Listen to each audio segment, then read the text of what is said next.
Já estou. Agora eu vou me concentrar, fica tranquilo.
Cássia Palácio chegou?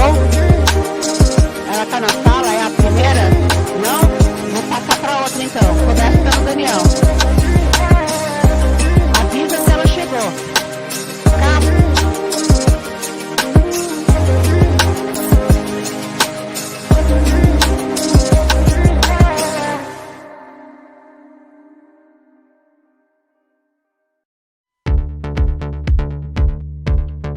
Estou aqui na maior escola de artes gráficas da América Latina. Aqui tenho atendimento humanizado. Professores do mercado altamente capacitados. Temos contato com equipamentos de ponta. Vários laboratórios que atendem a necessidade do mercado. Não dá para ficar apenas na teoria, né? Nós temos a prática. As parcerias que essa faculdade possui nos ajudam no conhecimento de novas tecnologias. Um acervo especializado com mais de 32 mil títulos em nossa biblioteca. Tanto nas aulas remotas, quanto nas aulas presenciais. Há sempre uma conexão com a indústria. O networking é fundamental para nossas atividades profissionais. Por tudo isso, a faculdade foi credenciada com nota máxima 5 pelo MEC. Conheça mais. Estamos falando da Faculdade de Tecnologia Senai Teobaldo de Nigris.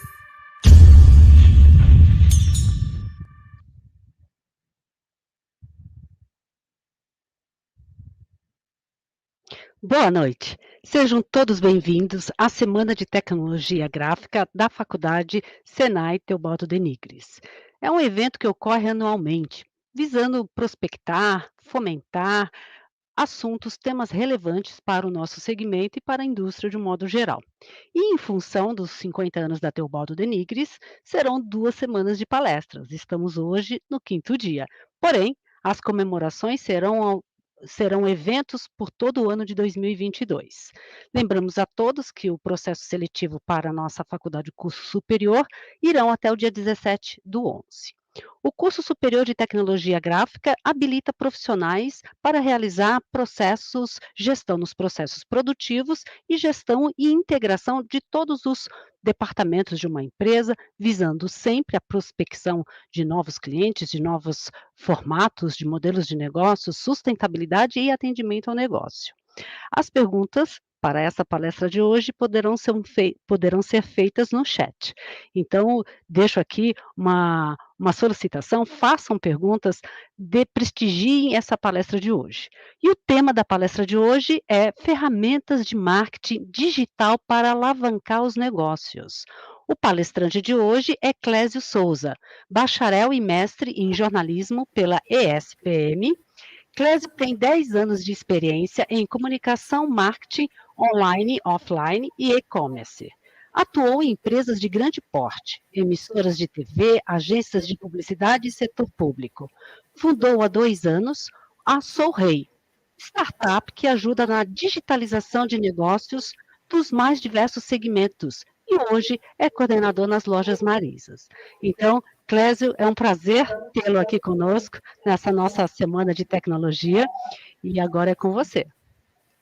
Olá, boa noite, professora Sandra, boa noite a todos. É um prazer estar numa casa de educação tão nobre como o Senai. Hoje a gente vai falar de um assunto que pode fugir um pouco, né, do que o pessoal de gráfica está acostumado, né? Ferramentas de marketing digital para alavancar os negócios. Então a nossa ideia aqui é bater um papo super leve, tá? Contar um pouco para vocês desse mundo que hoje em dia as pessoas têm muita curiosidade, né? Já virou até tema de cursos e todo mundo quer aprender um pouco. A minha ideia, a nossa proposta aqui é simplificar isso para vocês, tá? Então, falando bem rapidamente sobre mim, para a gente se aproximar também, se conhecer um pouco melhor, algumas fotos aí sobre a minha trajetória, né? Eu sou jornalista, antes de mais nada, graduado e mestre pela SPM, publicitário também e, mais recentemente, empresário, tá? Hoje me dedico a gerir o marketing digital das lojas Marisa e também tenho uma startup chamada Sou Rei, tá? Então, tenho 10 anos aí já trabalhando com esse bicho louco que é o marketing e a ideia aqui é a gente desmistificar muita coisa e explicar para vocês, né, o porquê eu estou aqui. Na semana de tecnologia, porque justamente a tecnologia gráfica passa muito pelo marketing digital. Hoje a gente está vivendo um momento muito especial na nossa história, que talvez a gente ainda não tenha percebido tanto, mas que acho que o tempo vai falar mais alto, né? Que é uma revolução similar ao que a gente viveu lá no século XVIII com a primeira revolução industrial. Então, por que isso, né? Por que aquela revolução foi tão significante? Porque ela mudou o eixo da sociedade, ela mudou a forma como a gente produzia as coisas e o ritmo de crescimento que nós tínhamos. E essa revolução que a gente está passando por agora, ela é muito similar, no sentido que a gente está construindo novas bases para a sociedade. Um bom exemplo disso é que naquela revolução industrial a gente tinha como grandes símbolos aí o tear e a máquina a vapor, e nessa, a nossa revolução é curioso, né? São artigos tão do nosso dia a dia, mas que são muito, muito impactantes, assim, que é, por exemplo, o celular e a conexão, né? Ou seja, um aparelho ali na palma da sua mão que você consegue acessar e fazer as principais tarefas da sua vida, e também tudo isso de forma conectada, né? Sem fios, onde você estiver, no momento que você estiver. Então, isso apesar de fazer parte do nosso dia a dia, isso é muito forte, tá? E muito impactante. E a gente está vivendo agora, nesses últimos 2 anos, um evento especial que acelerou ainda mais tudo isso que está acontecendo, que é a pandemia. Até o fato de a gente estar aqui nesse webinar é um fator da pandemia, né? Talvez se a gente já tivesse em outro estágio, a gente já estaria num auditório cheio. Então, a gente percebe que isso acelerou muito a digitalização das empresas, das pessoas, O Facebook até tem um dado que pelo menos em 5 anos, tá? Esse é o quanto eles acreditam que a gente tem acelerado nossa digitalização. Em pelo menos 5 anos é o que eles estimam. E com certeza, vocês que estão nos assistindo aí, nesses últimos 2 anos tiveram que digitalizar seus hábitos, né? Desde as aulas que vocês assistem aqui, o seu trabalho, atender um cliente pelo WhatsApp, descobrir ferramentas de marketing digital. Então, é algo que a gente tem vivido e se acostumado, né? Tanto para viver quanto para trabalhar, para se desenvolver na nossa carreira. E é muito curioso, né? Porque esse movimento abrupto fez com que as companhias que fornecem tecnologia começassem a lucrar muito, né? Eu trago aqui até 3 exemplos, né, de companhias que todos nós conhecemos e que são a chave aqui do que a gente vai falar hoje. Uma delas é o Facebook. Aqui eu trouxe uma evolução das ações, né? São empresas de capital aberto, listadas nos Estados Unidos, então eu trouxe para a gente acompanhar aqui como essas empresas nos últimos 5 anos, em especial nos últimos 2 anos, se valorizaram. Então, o Facebook hoje já é uma empresa, tem aqui embaixo, né, o valor vale $1 trilhão.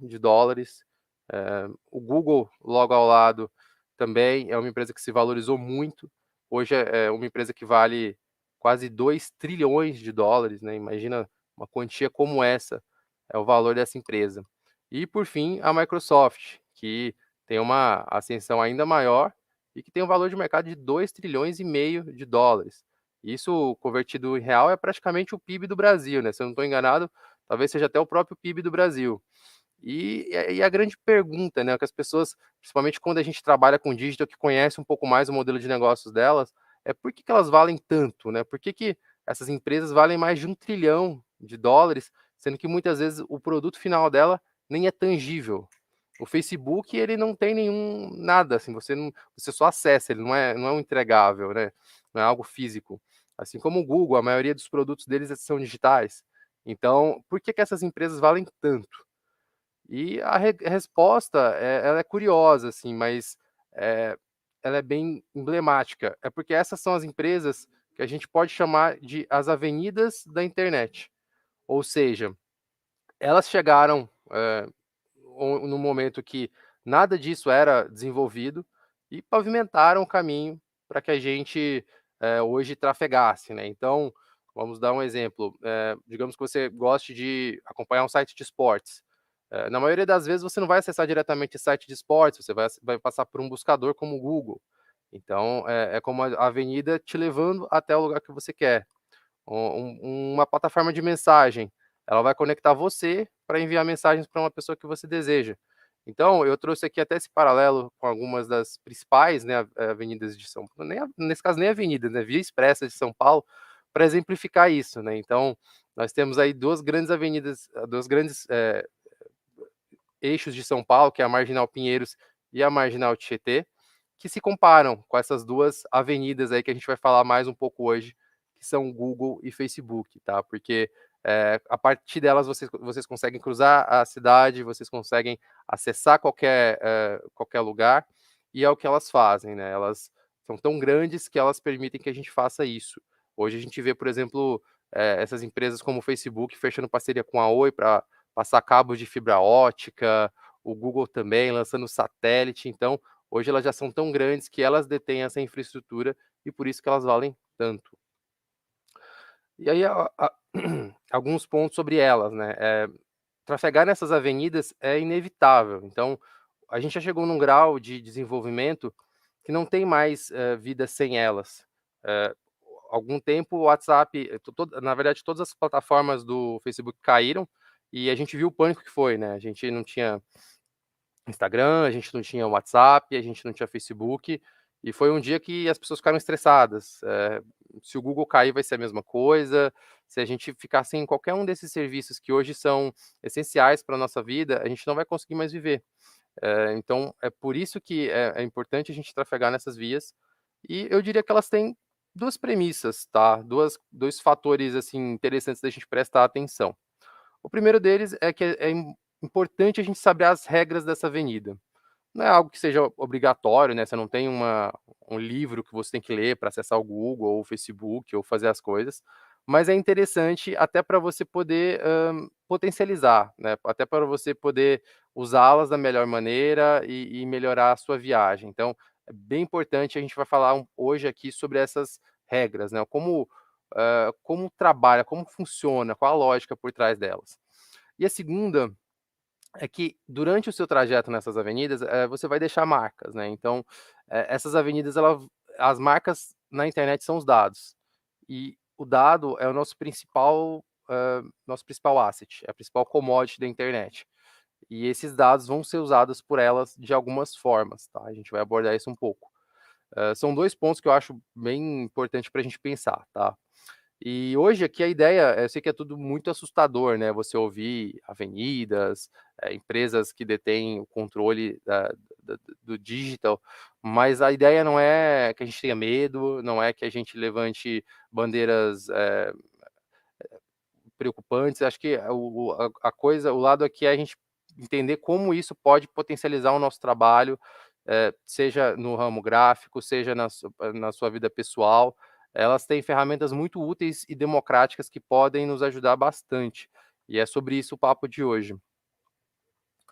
Então, o que você deve saber sobre essas que a gente está chamando aqui de avenidas, né? Então, aqui a gente tem uma foto do Zuckerberg, né, o fundador do Facebook, e é curioso, né, porque eles batem muito nessa questão de privacidade e tal, mas elas construíram ecossistemas tão grandiosos que é até difícil falar nisso, né? Então, hoje a gente tem ferramentas que possuem informações de tudo no nosso dia a dia, né? O Facebook, o Instagram, o Gmail, o YouTube, são ferramentas que acompanham a gente para tudo e que nos conhecem perfeitamente.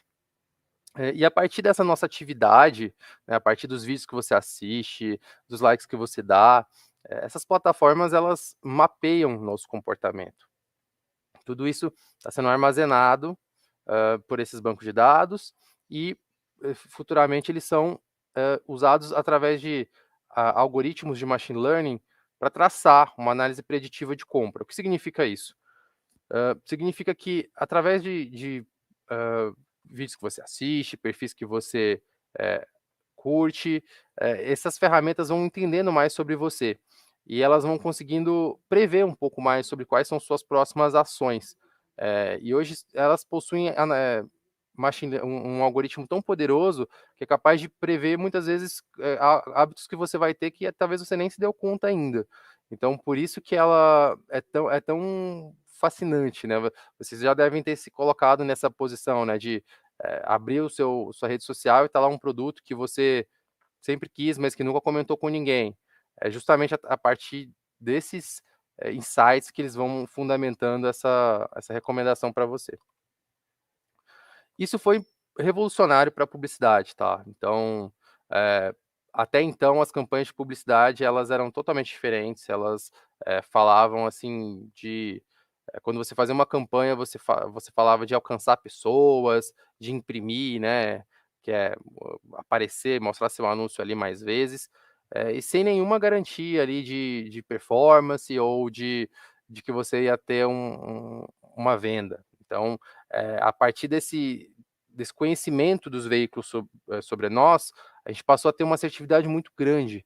Então, é como se hoje você começasse a fazer um impulsionamento, uma campanha, de certa forma, com a garantia de que você vai vender, porque ela já mapeou todos os seus usuários e ela sabe para quem mostrar para comprar determinado produto.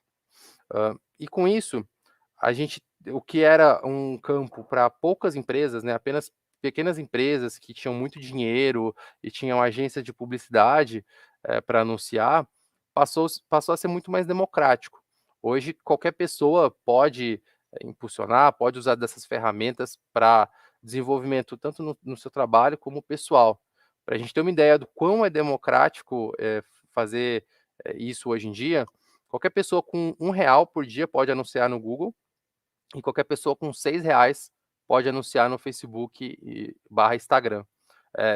Volta e meia eu vou falar só Facebook, tá, pessoal? Mas como ele é o o dono do grupo entenda o Facebook e Instagram.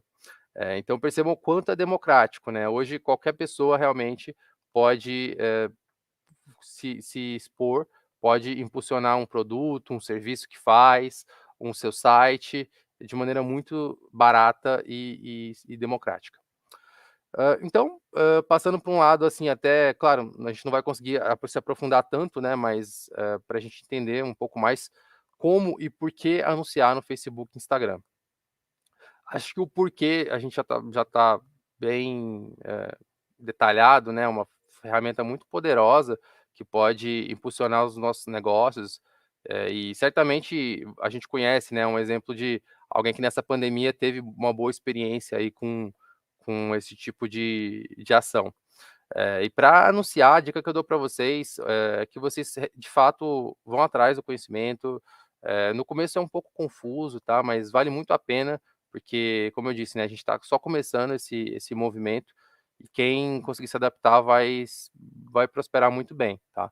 Eh, a melhor forma de criar anúncios e campanhas no Facebook e Instagram é criando uma conta no Facebook Business, tá? Que é uma plataforma repleta para criar isso. Ela é usada pelos principais agências e anunciantes do mundo. E lá o interessante é que você vai poder criar campanhas para qualquer ação que você tiver interesse. Ou seja, se você quiser vender algo, tem uma campanha que vai focar só na venda daquele produto. Se você quiser que mais pessoas se engajem com o seu perfil, também tem uma campanha só para aquele tipo de coisa. Ou para pessoas que você quer que vejam um vídeo, a mesma coisa. Então, é uma forma de trazer resultados muito poderosa, tá? Além disso, uma coisa que as pessoas se impressionam bastante é como é possível segmentar públicos bastante específicos através dessa ferramenta. Para vocês terem uma ideia, é possível que a gente consiga configurar uma campanha para que ela seja exibida só para quem é de uma rua especificamente. Digamos que você tenha uma loja em uma rua, e você quer anunciar para um público ali em volta de 1 quilômetro dessa rua. É possível.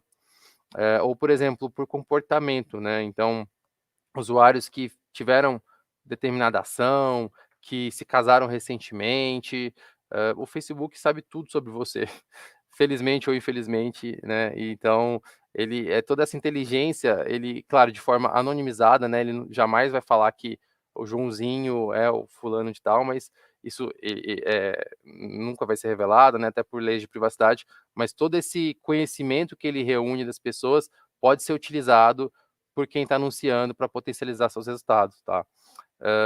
Inclusive, tem até uma forma ainda mais sofisticada de fazer isso, que você, por exemplo, digamos que você tenha uma gráfica e você tem uma base com seus clientes e você quer aumentar a sua base de clientes, né? Então você pega essa base, coloca no Facebook e fala, Facebook, eu gostaria que você achasse aqui entre esses meus clientes, quem são os 1000, dentre esses 1000 clientes que eu tenho, quem é 1% do Facebook mais parecido com os meus clientes.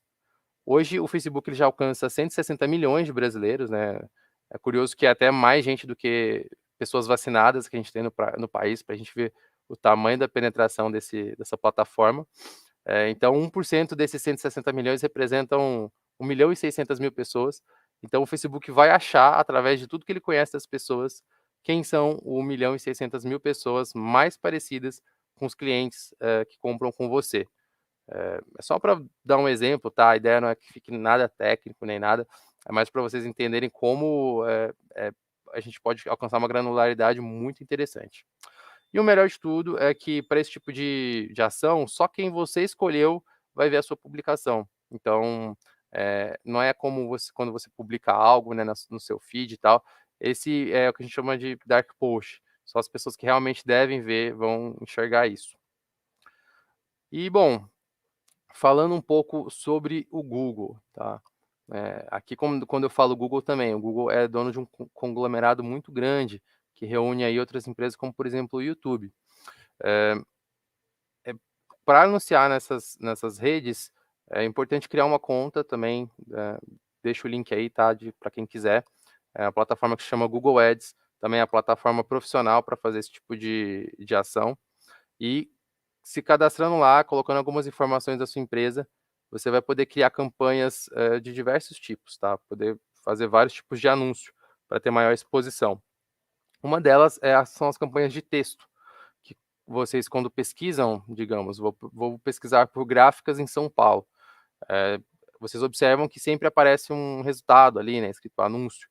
Então, as campanhas de texto são justamente essas, né, que vão dar mais visibilidade para a sua empresa na rede de pesquisa. Além disso, YouTube, shopping ou display, são outras modalidades aí que a gente tem para anunciar no Google. E o grande segredo para esse tipo de publicidade, né, para esse tipo de impulsionamento, é o lance. Todas esses anúncios, eles disputam entre si através de um leilão. Então, o que vai fazer com que o texto da sua gráfica apareça em primeiro lugar na rede de buscas, ou que apareça antes do vídeo de um youtuber que você acha muito importante aí para sua campanha, ou também a gente tem aqueles banners que aparecem no topo dos portais, né?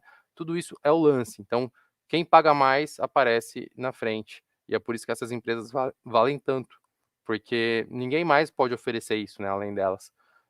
E para quem anuncia também é uma ferramenta muito poderosa que até então não existia, né? Até então, empresas pequenas e médias, quando precisavam fazer algum tipo de coisa, recorria para panfletagem ou para anunciar numa rádio, e a gente não tem a mesma efetividade, né? Então, é por isso que essas ferramentas são positivas, ao meu ver, porque elas democratizam para os dois lados, né? Quem quer comprar vai ter uma oferta maior de empresas oferecendo aquele serviço, e para quem quer vender, desde que essa empresa faça um bom trabalho, ela vai prosperar. Porque todas essas, tanto o Google quanto o Facebook, levam muito em consideração a reputação. Então, se você é uma empresa que está seguindo todos os padrões, que está produzindo um bom conteúdo, você vai prosperar mais do que outras que não se esforçam tanto quanto isso. E hoje elas são absolutas, né? O que a gente chama de inventário, ou seja, o repositório, né, de anúncios do Google cobre 96% da internet, né? Então, é basicamente a totalidade da internet o que o Google cobre. Então, bom, basicamente sobre essas duas avenidas aí, o recado que eu queria dar é esse, tá, pessoal? A ideia é trazer ferramentas que vão ajudar o dia a dia de vocês, tanto profissionalmente como até pessoalmente. Hoje em dia tem muita gente, inclusive, que está focando em ser gestor de tráfego, né? Que é justamente essa pessoa que sabe usar essas ferramentas para conduzir mais visibilidade para suas empresas, para negócios, enfim, para tudo. É muito importante que você saiba que não importa o tamanho ou a segmentação do seu negócio, ele não pode ficar fora das avenidas, pode ser qualquer nicho, qualquer tamanho, isso realmente tem mercado para todo mundo. E que, assim como na primeira revolução industrial, que não teve como você fica de fora disso, né? Não tem como. Ou você se adapta ou você fica à margem. Então, é algo positivo que é muito importante que a gente se acostume e se adapte a isso. E está muito no começo. A Revolução Industrial a primeira durou várias décadas. A gente tem aí, acho que talvez 2 décadas boas aí de digitalização, né? Então, imagina o que mais que reserva para a gente. Semana passada a gente teve, por exemplo, o leilão do 5G no Brasil, que é uma tecnologia que a gente não faz nem ideia do que ele pode levar, as descobertas que ele pode levar. A gente tem coisas acontecendo o tempo todo, então, acreditem, tá só no começo, corram atrás para digitalizar o seu negócio, para fazer parte desse mundo, porque a partir de agora, acredito que vai passar muito por isso, tá, pessoal? E vai agregar muito ao profissional que você é. E é isso, tá? Então, caso vocês tenham dúvidas, sugestões ou queiram ajuda para digitalizar o seu negócio, aqui tá meus contatos, os contatos da Sorrey também, que é a empresa que eu sou fundador, que é especialista nesse tipo de atuação. Fico à disposição, tá? Para perguntas, dúvidas que vocês tiverem. E acredito que é isso, professora. Olá, eu não sei vocês, mas eu tenho aqui uma dúzia de perguntas. Clésio, muito obrigada pela experiência, né? Essa palestra aí foi rápida, mas parece que foi uma experiência. A sensação que eu tive foi uma experiência. Eu tenho algumas dúvidas. Eu acho que assim, nós vamos entrar agora para apresentar o painel e vamos alinhar essas dúvidas. Mas o que eu gostaria de comentar é. Você falou muito em democratizar, né? Foi uma das palavras que você mais. Não precisa responder agora, professor. Você também é professor, né? Mestre pela SPM, também é professor. Não está atuando como professor, mas logo mais, quem sabe, né? Sempre é uma oportunidade. Mas será que essa democratização ela é mais aderente para as empresas que já nascem na era digital, ou também essa democratização chega para empresas que já têm 10, 15 anos, que talvez algumas empresas tenham nascido em algumas décadas atrás, e essa democratização, será que ela tem esse alcance para qualquer idade da sua empresa? Eu acho que essa é uma tônica que eu fiquei com vontade de saber a tua opinião, mas vai ter momento para a gente falar sobre isso. Então, o que eu gostaria agora é de apresentar o painel. Nós vamos ter aqui um debate muito rápido. Peço a todos os nossos alunos da pós-graduação, todos aqueles que estejam nos assistindo, prestigiando a nossa faculdade, por favor, façam as suas perguntas no chat, abrilhantem aqui ainda mais essa semana de tecnologia gráfica. Então, a primeira palestrante não, a primeira componente do nosso painel é Cássia Palazzi, Marketing e Atendimento ao Cliente na Antilhas Embalagens. Seja bem-vinda, muito obrigada, Cássia. Formada em Economia, com pós-graduação em MBA em Marketing, com mais de 20 anos de experiência na área de marketing, sólido conhecimento no mercado B2B, de médias e grandes empresas, nacionais e multinacionais. E desde 2018 está à frente das áreas de marketing e atendimento ao cliente de Antilhas Embalagem. Boa noite, seja bem-vinda. O nosso próximo painelista é Daniel Almeida, da Léo Gráfica, formado em engenharia com pós-graduação em segurança do trabalho, há 10 anos no segmento gráfico e desde 2016 está à frente das áreas como meio ambiente, segurança e marketing. Seja bem-vindo, Daniel. Olá, pessoal, tudo bem? Que bom. E a muito próxima... feliz de estar aqui. Que bom. A próxima é Renata Correia. Renata Correia é professora universitária e empreendedora digital, coordenadora na pós-graduação da Universidade Cruzeiro do Sul, virtual nos cursos de MBA em Empreendedorismo e Inovação, MBA em Comunicação e Marketing e pós-graduação em Marketing Digital, onde produziu o curso Marketing Digital Interativo 4.0 e lecionou em diversas escolas aqui em São Paulo, em diversas universidades e faculdades, carreira de mais de 25 anos desenvolvida na área de marketing e inovação, em empresas, né, empresas como a ABN AMRO Bank Real e Santander, onde atuou na gestão de áreas de comunicação marketing. Na CEAGESP, coordenou o Banco de Alimentos, na área de sustentabilidade, e atualmente é doutoranda na FEI, na área de gestão e inovação. Seja bem-vinda, professora. Muito obrigada. E o nosso próximo é Rodrigo Abreu, da Alpha Graphics. Olá, boa noite. Empreendedor e investidor na área gráfica, educação e tecnologia. É master franqueado e franqueado da Alpha Graphics no Brasil. Liderou durante 4 anos a área de Global Marketing, Inovação e Novos Projetos da rede. É diretor de Marketing e Comunicação da ABF, Associação Brasileira de Franchise, e diretor de Novos Mercados da Abigraf, Associação Brasileira da Indústria Gráfica. Tem mais de 25 anos de experiência em varejo e franchise.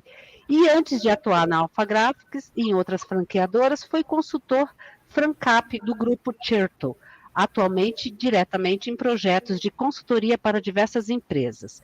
Faz parte do Conselho de ONG Dados, apoio aos refugiados, da cooperativa Ugreen, gestão de resíduos, e das startups Zeit, Metzer e Famify, entre outras, além de se envolver diretamente em diversos projetos sociais de grande impacto na sociedade. E que bom, sejam todos bem-vindos, é um Obrigado. prazer. Obrigada. Tê-los todos aqui. Nós vamos receber algumas perguntas agora. Temos aqui a palestra do Clésio. Gostaria que vocês, antes de termos aqui a nossa primeira pergunta, caso queiram fazer algum comentário sobre a palestra para o palestrante, por favor, fiquem à vontade. Legal. Pessoal, se vocês me permitem, queria agradecer ao Clésio pela apresentação, foi ótimo. Tornou muito mais fácil, né, para as pequenas empresas, para os iniciantes aí entender um pouquinho sobre como está esse mundo digital. E o mais interessante é falar que todo mundo está no mesmo barco, né? Todas as empresas grandes, médias e pequenas estão aprendendo nesse processo e a revolução é para todos. Que bom, que bom. E, Léo, aproveitando aí o ensejo aí que você se coloca, você também ficou com a sensação na palestra do Clésio que que esse mundo democrático que a internet nos oferece, para quem já nasce nessa área digital, talvez a gente sinta essa democracia mais perene no dia a dia, e para empresas um pouco mais maduras, talvez a gente tenha algum certo desconfio ou uma sensação de não conformidade, de não estar ainda muito aderente. Vocês percebem isso, que são de marketing? Quem quiser falar, por favor, tem a vez.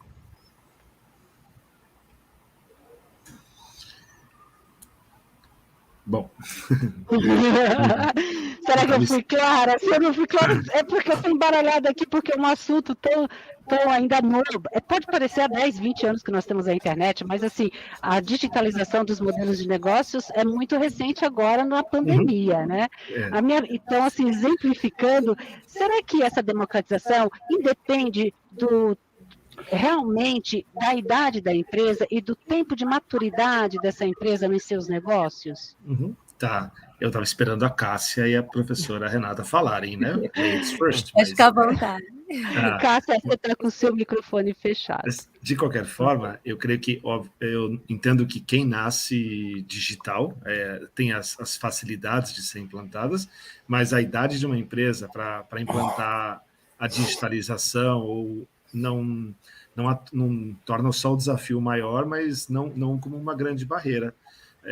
Tem aqui a Leo Graph, que é um grande parceiro que tem muitos anos. A Alpha Graphics é uma empresa que tem 50 anos e ela vive inovação desde então. E para nós é um novo negócio que está acontecendo, mas não vejo a idade da empresa como um grande problema. Eu vejo...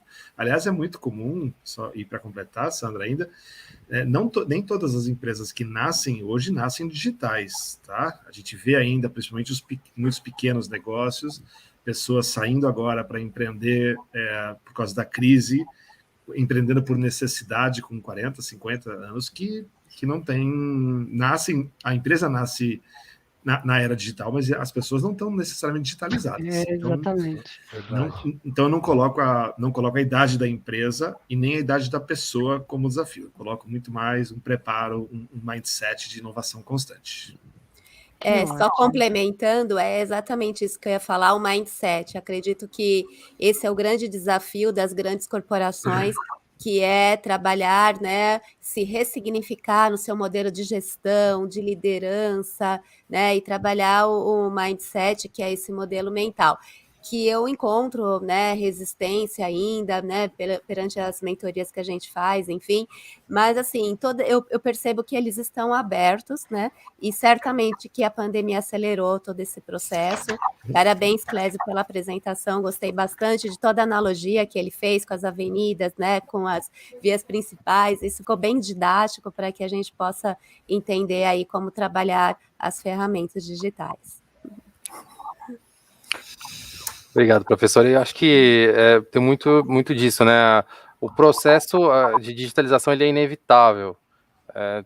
Até para a gente, é só a gente pegar para nós. Assim, imagine aquele processo que nossos avós têm, eles estão se digitalizando.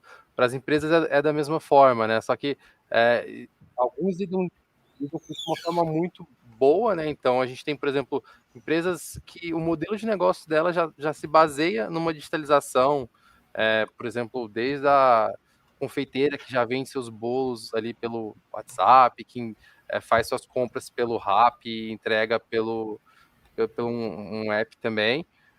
E por outro lado, a gente tem empresas que gastam bastante dinheiro para se digitalizar, mas transforma talvez isso num processo um pouco burocrático e muito mais longo do que deveria ser, né? Então, acho que isso que é muito, muito curioso, né? Como processos podem ser tão distintos entre esses negócios.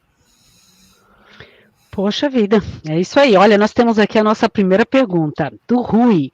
A divulgação nas mídias tradicionais como rádio, TV e mídia impressa estão com os dias contados para veicular novos produtos? Mesmo em um país do terceiro mundo, a pandemia mostrou algumas lacunas. Na verdade, é uma pergunta com 3 embutidas, né? Quem gostaria? Cássia, você quer falar? Depois eu comento? Posso ir? Não, pode falar. Fala aí. Não, eu trago como exemplo essa discussão, talvez, quando a TV surgiu, falaram do rádio, né? Que iria cair, e o Rui fala aqui do rádio. E, na verdade, o rádio nunca teve tantas oportunidades na história como tem hoje. Então, eu não sou, como uma pessoa focada em inovação, eu não sou um pregador do apocalipse, eu sou um pregador de que as coisas mudam radicalmente, e eu não quero que a Alpha Graphics seja uma nova blockbuster, que não estava atento a isso. Mas eu trouxe um exemplo real, e talvez eu já fundamente a minha resposta. A capa da Veja dessa semana específica, a sobrecapa da Veja é o Google, anúncio do Google. Puxa vida. Então, assim, e curiosamente no Estadão, na Folha de São Paulo, em todos os jornais impressos, o principal anunciante do momento é o Google. Se tudo fosse digital, o Google não estaria na Veja, não estaria no Estadão. Então, a gente tem que estar em todos. Se tudo fosse digital, e respondendo a pergunta aqui também sobre TV, o TikTok não era o principal patrocinador, um dos principais patrocinadores do Campeonato Brasileiro de Futebol, com placas lá. O Instagram está lá na TV transmitindo futebol. Então, eu ainda vejo assim, eu não vejo como dias contados para a morte, mas sim com dias contados para viver e se continuar vivendo como fazem hoje. Aí sim. Então, é muito mais transformação do que morte, é a minha visão. Muito bom, é verdade. Outro dia o professor, só complementando, eu vou fazer um giro rápido aí das perguntas, mas eu acho que foi o professor Cristo, no segundo dia de palestra, que ele disse que nada mais atual e tão tecnológico como se aprofundar dentro de um livro, né? Se a gente perceber, o livro está aí, né? Passando, né, séculos e séculos, décadas a décadas, e cada vez mais atuais, né? A gente sabe que tem a digitalização, mas, assim, existe um público para ele, né? Nós estamos nos atualizando em relação a essa digitalização da leitura, inclusive, mas o produto, livro, ele ainda é um dos principais, né? Existe um segmento para ele. Concordo, viu, professor? Professor não. Desculpa. Não, aqui em uma semana de tecnologia na faculdade, a gente acha que todos são professores, né? Eu não sou nada. Mas... Sou um aprendiz, né? Mas só complementando, queria comentar sobre a questão do Omnichannel, né? Que a gente tem várias mídias hoje disponíveis, então a gente não precisa acreditar que uma mídia vai acabar com a outra. Hoje a gente não consegue mais pensar num projeto interessante de marketing, de publicidade, que não tenha mídia física misturado com o digital, misturado com o QR Code. Então, como você deu o exemplo do Google aí, né, na revista Veja, o importante é a gente estar presente, se fazer presente nos canais que o cliente costuma utilizar. Então, pode ser na mídia tradicional, pode ser um QR Code para pessoas mais modernas, pode ser de qualquer maneira que impacte de uma maneira surpreendente o cliente. Acho que esse é o foco aqui, né? E eu também discordo, achando que vai acabar, também não concordo sobre isso. Acho que não vai acabar nenhuma dessas meios de informação. E também, pode falar. Na minha opinião, o que eu acredito que pode comprometer é focar em um único canal, né, desse volume. Não adianta a gente ficar só no digital também. Não adianta achar que o impresso não vai mais funcionar, que um anúncio numa revista não funciona, e ficar só no digital, porque a gente tem público também para o outro canal. A gente tem que estar em todos os canais, que é ali que você vai conseguir fixar o que você tem para fixar, mandar a sua mensagem, mostrar o que você tem para mostrar a sua marca. Então, realmente tem que estar em todos os canais. Eu não acredito que vá morrer. Ele vai se reinventar de uma outra forma. E eu acredito também com o Rodrigo. Eu acho que é isso. Exatamente, eu acredito também que depende muito da persona, né, que é o público-alvo, com a sua segmentação, depende muito do budget da empresa. Então, assim, você primeiro tem que fazer todo o planejamento para entender de fato qual é o seu cliente, né, o que você espera, qual é o seu objetivo da campanha, e aí depois define a comunicação integrada com todos os meios, ou não, ou um só, enfim, o omnichannel, como bem você falou. Então, depende muito desses elementos também. Ok. Posso complementar um negócio? Por favor, lógico, Rodrigo, por favor. Bom, primeiro, seu comentário sobre a questão dos livros. O livro impresso nunca cresceu tanto quanto cresceu. E aí que eu volto a falar, eu gosto de falar sobre o pregador de Apocalipse. Quando ele tem um conflito de interesse do que ele fala, é perigoso. Quando o Kindle, a Amazon, fala sobre o fim do livro impresso, ela estava só querendo vender Kindle, ela não estava falando de um mercado específico. Se a Amazon acreditasse que todo mundo era digital, eu sou fã número 1 da Amazon, ela não compraria o Whole Foods por 14 bilhões de dólares, que é um supermercado físico. Nem o New York, o Washington Post, né? O jornal. Exatamente. Se a Magazine Luiza, e permite, o Clécio fez uma ótima apresentação, trabalhando mas a Magazine Luiza, que é um dos maiores marketplaces hoje, ela não estaria abrindo 50 lojas no Rio de Janeiro até o final do ano, lojas físicas no Rio de Janeiro. Então, assim, é um caminho de híbrida, e aí, como o Daniel falou, de omnichannel, para nós é essa visão. Clésio, comenta para a gente fechar essa pergunta. É porque justamente o ponto que eu ia citar, né? Foi um caso muito emblemático da Amazon em meados acredito que foi 2015 isso, né? Que é no momento que todo mundo pensava quão digital a gente pode ser, aí vem a Amazon que estava despontando, faz essa aquisição de uma rede varejista super consolidada, depois compra o jornal também, e aí ficou todo mundo se perguntando, né, por quê, né? Porque parece que aquilo já não tinha mais valor. E a Amazon mostrou que não é bem assim, tem muito valor. E é essa mescla que é interessante hoje, né? Como foi citado, o TikTok anunciando na Globo, ao mesmo tempo essas mídias tentando se adaptar, como por exemplo a Globo tentando fazer um streaming.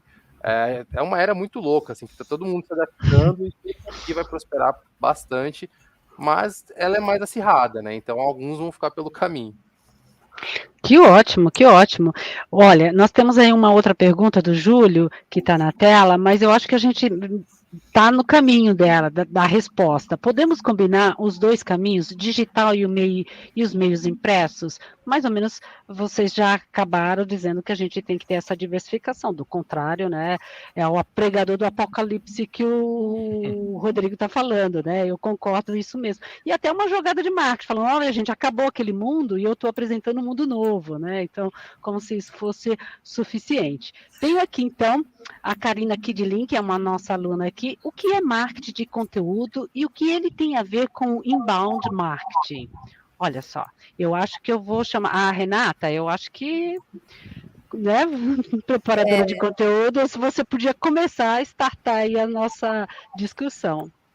Então, eu vou dar até um exemplo meu, né, de marketing de conteúdo, porque eu trabalho na universidade já há 10 anos, né, e eu sou infoprodutora também, então eu faço produção de conteúdo para os meus cursos online. E assim, gente, sem conteúdo você dificilmente consegue alcançar a sua persona, você consegue ter visibilidade, porque hoje em dia, no marketing digital, a reciprocidade é tudo. E aí, você trabalhando bom conteúdo rico, né, com informações, você trabalha todo o seu funil de vendas para que você consiga chegar à conversão.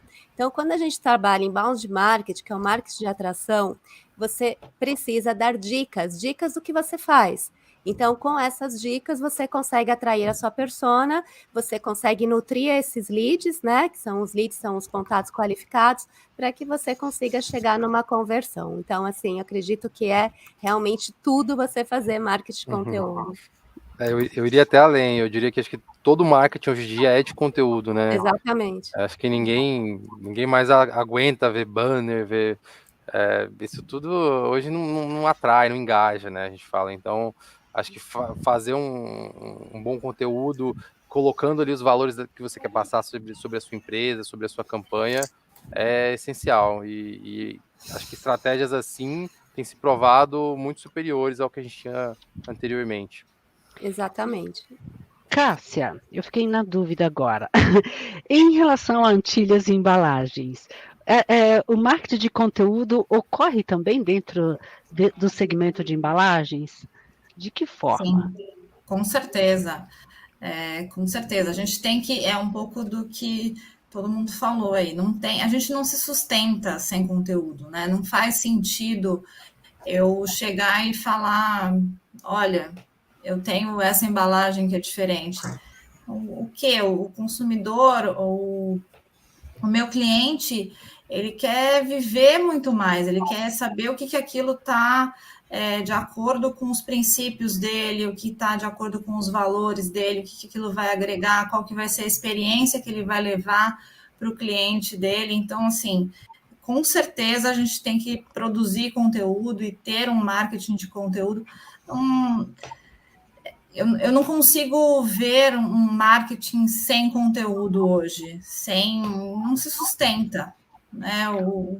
As pessoas estão muito mais antenadas, elas têm informação, elas têm tudo que você mostra, elas vão checar.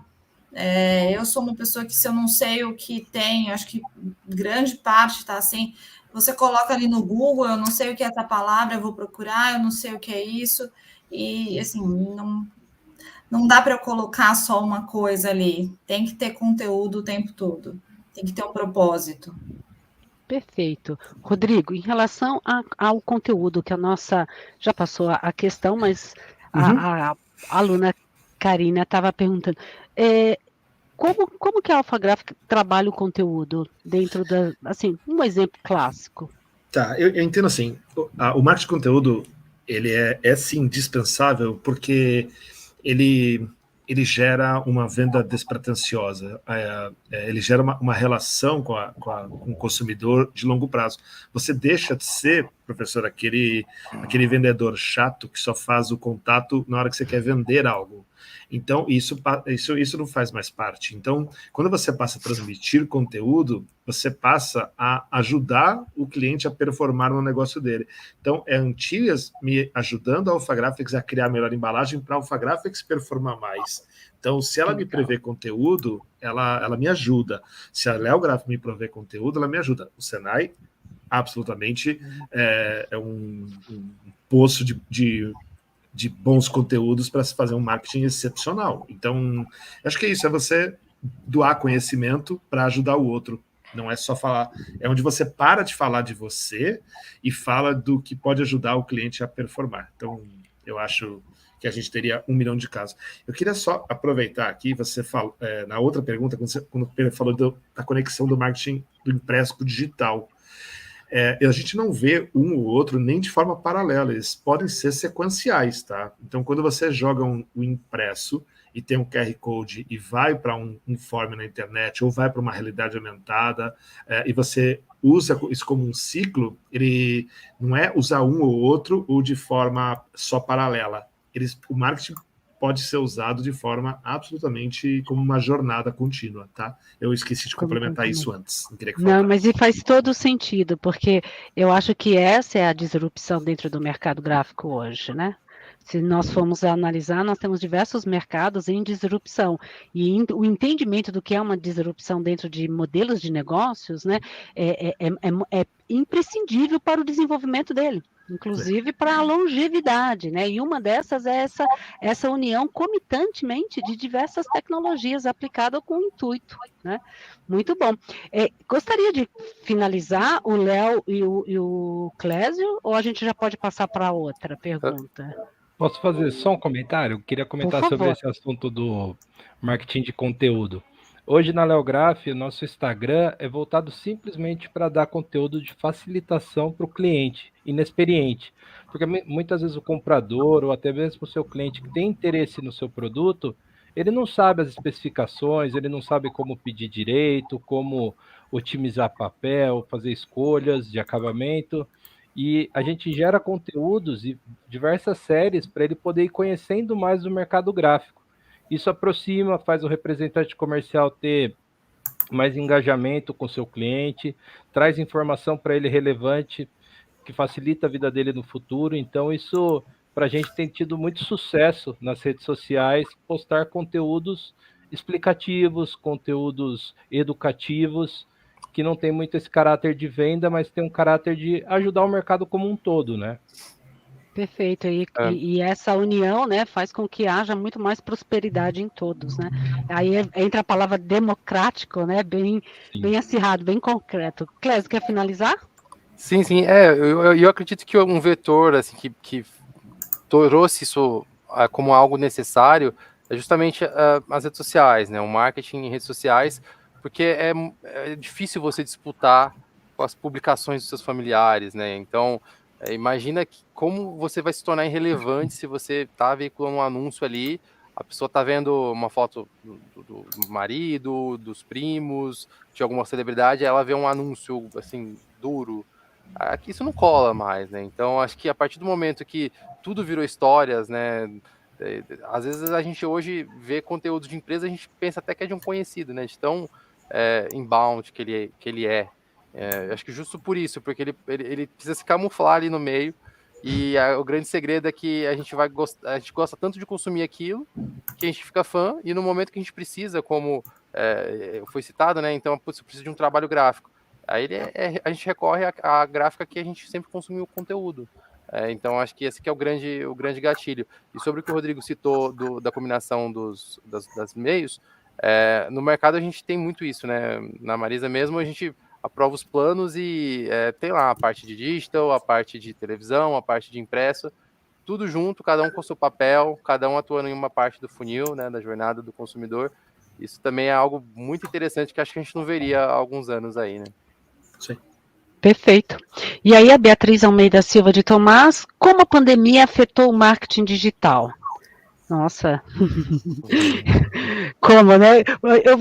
Eu vou começar com você, Clésio, porque eu acho que foi um grande exemplo, né? Que você estava falando aí da Marisa, inclusive do start da sua própria startup, né? A Soulrey.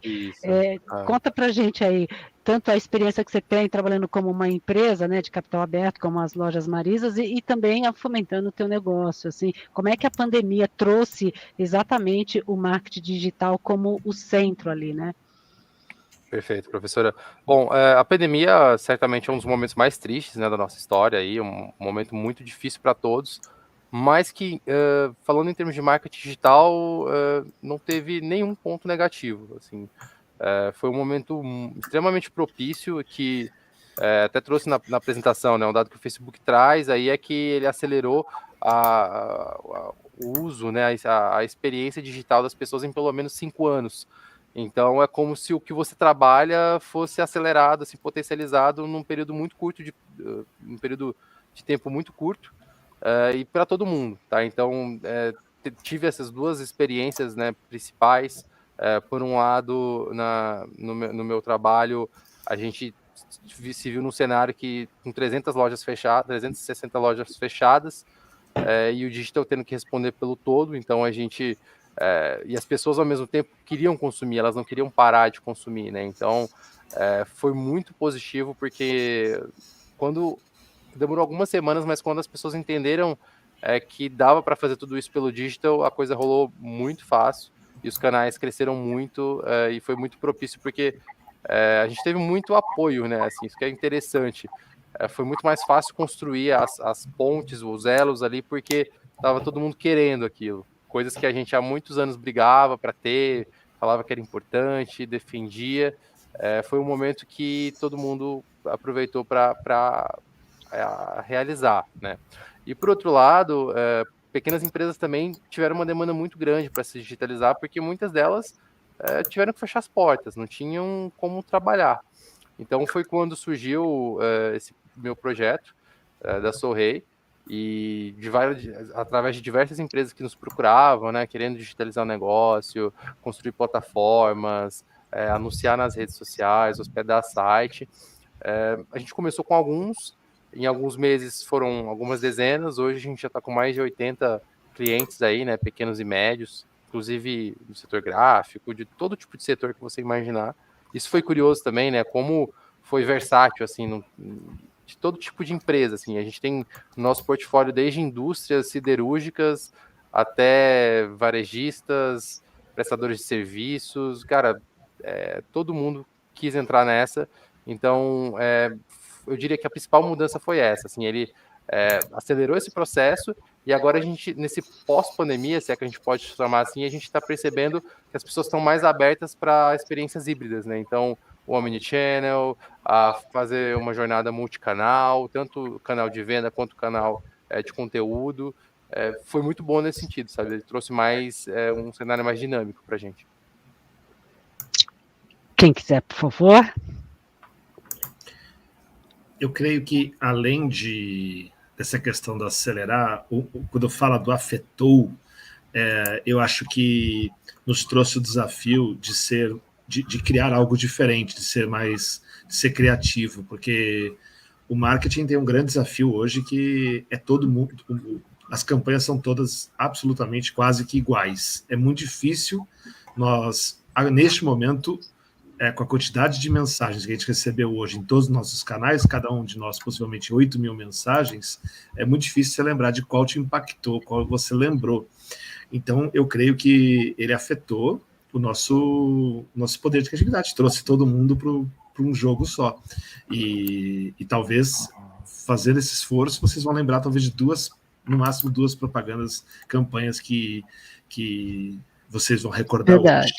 Então, eu acho que essa é uma das coisas que afetou. Agora, uma outra parte boa que afetou, que eu trago assim, nos mostrou que todos nós na empresa, todos, sem exceção, somos influenciadores na empresa. Então, também trouxe a oportunidade de influenciadores, não são só as pessoas que têm milhões de pessoas. Talvez a pandemia acelerou o processo da entrada dos micro-influenciadores.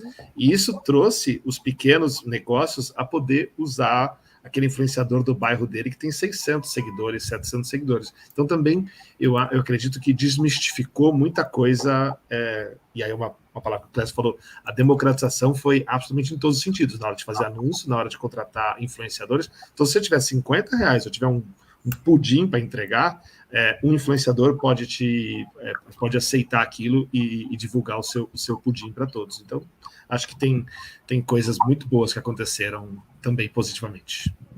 Verdade. Cássia, como é que foi o impacto da pandemia na tua experiência? Acelerou o que a gente já vinha planejando há muito tempo, coisas que a gente vinha há 4 anos estudando, entendendo como ia fazer, a gente colocou em prática. Sim, claro que foi um grande susto no início, assim, o que a gente faz, né? Fechou tudo. Nossos clientes que são basicamente o varejo, essas lojas todas fechadas, então, como que a gente funciona agora? E aí tinha essa demanda, por outro lado, das pessoas querendo consumir, que é um pouco do que ele falou da Marisa, assim, tinha isso. Então, a gente se reinventou, reunimos esforços aí, a gente fazia reunião quase que 24 horas, assim, para a gente realmente colocar em prática coisas que a gente vinha querendo. E tinha receio, não é o momento, vamos fazer. A gente, como marketing, levava isso para a diretoria para a gente discutir, e a gente acho que foi o que aconteceu com todo mundo, né? Foi essa aceleração do que já vinha sendo de um desejo que tinha aí. E aí falou, agora, vamos lá. Todo mundo se reinventou rapidamente, né? Achou um caminho aí. Eu acho que foi foi muito triste, né? O que a gente viveu, o que a gente está vivendo com a pandemia, mas eu acho que foi uma revolução importante para todo o segmento. E você, Léo? Também teve aí um lado positivo da pandemia, se a gente pode dizer um lado positivo, mas anunciar, eu digo que na educação aqui, nós aceleramos um processo em 20 anos e digitalizamos uma escola em 6 dias, né? E nós tivemos um anúncio, tivemos uma semana para começar a virar you-teacher, os alunos chamam que não é youtuber, é you-teachers, né? Acho que a professora também tem essa experiência, né? De digitalizar no caso, eu tinha que digitalizar toda uma área acadêmica minha, pessoal, em 30 anos, em 6 dias, né? Então, temos aqui o exemplo da Antilhas, que é B2B, principalmente, né, Cássia, mais B2B, né? Também tem eu acho que o Léo é mais... 99% B2B. É B2B. Então, está dentro de um cluster, né, que não é o consumidor final. Já no caso do Clésio, tem ali a parte também do consumidor final das lojas Marisa. E o Léo também. A professora aqui e o Rodrigo. A professora também, né, os cursos, você sentiu esse impacto também de uma digitalização, de uma aceleração rápida nos modelos de negócios? Sim, por conta do que ocorreu com a pandemia? Exatamente. A gente, em uma semana, as universidades que eu leciono, a gente teve que se reinventar rapidamente, porque não podia parar, né? O semestre tinha que continuar. Então, a gente também teve que... E foi bacana, porque, assim, o que eu trago também com essa pergunta, né, que foi feita, é a questão da humanização. Então, eu acredito que no marketing, o marketing está muito mais humanizado, né? Todo o conteúdo, as pessoas engajadas, e também os nossos colegas, os nossos pares. Então, eu acredito que traz muito isso também e faz com que a gente tenha que aprender, né? Novas técnicas, tecnologias, enfim. Eu falo que aqui no Brasil o mundo acaba a cada 10 anos, né? A cada década parece que o mundo acaba, né? E a gente fica se reinventando, né? Vai ter no fim, né? Léo, olha só a pergunta, essa vai ser diretamente para você startar. Como utilizar o marketing digital para que as gráficas consigam vender mais? Está falando para mim ou para... Desculpa, eu estou falando do Léo, mas é Daniel. Daniel, desculpa, estava esperando Daniel. ser chamado aqui, mas tudo bem. Eu estava te chamando de Léo, você me perdoa. Leográfica. É Léo Gráfica. Olha o que eu fiz, o Daniel com Léo Gráfica. O Daniel, Legal. por favor. Então, o Jefferson Zampeiro, ele fala como utilizar o marketing digital para que as gráficas consigam vender mais. Eu acho que o marketing digital aqui ele pode vir em diferentes abordagens para a gente impactar o nosso cliente, que pode ser uma empresa, pode ser uma central de compras, pode ser um comprador júnior, pleno, sênior. Pessoa física é um pouco mais difícil para a indústria gráfica, né, em geral, né, mas também eventualmente pode acontecer. Então, assim, o marketing digital ele vem para que a gente apareça, né? Para que a gente seja notado pelo mercado e consiga propor os valores da Leograph para o mercado. Então, falar em sustentabilidade, buscar ter uma abordagem de inovação, trazer alguma tecnologia nova, tudo isso agrega demais no marketing digital e chama atenção.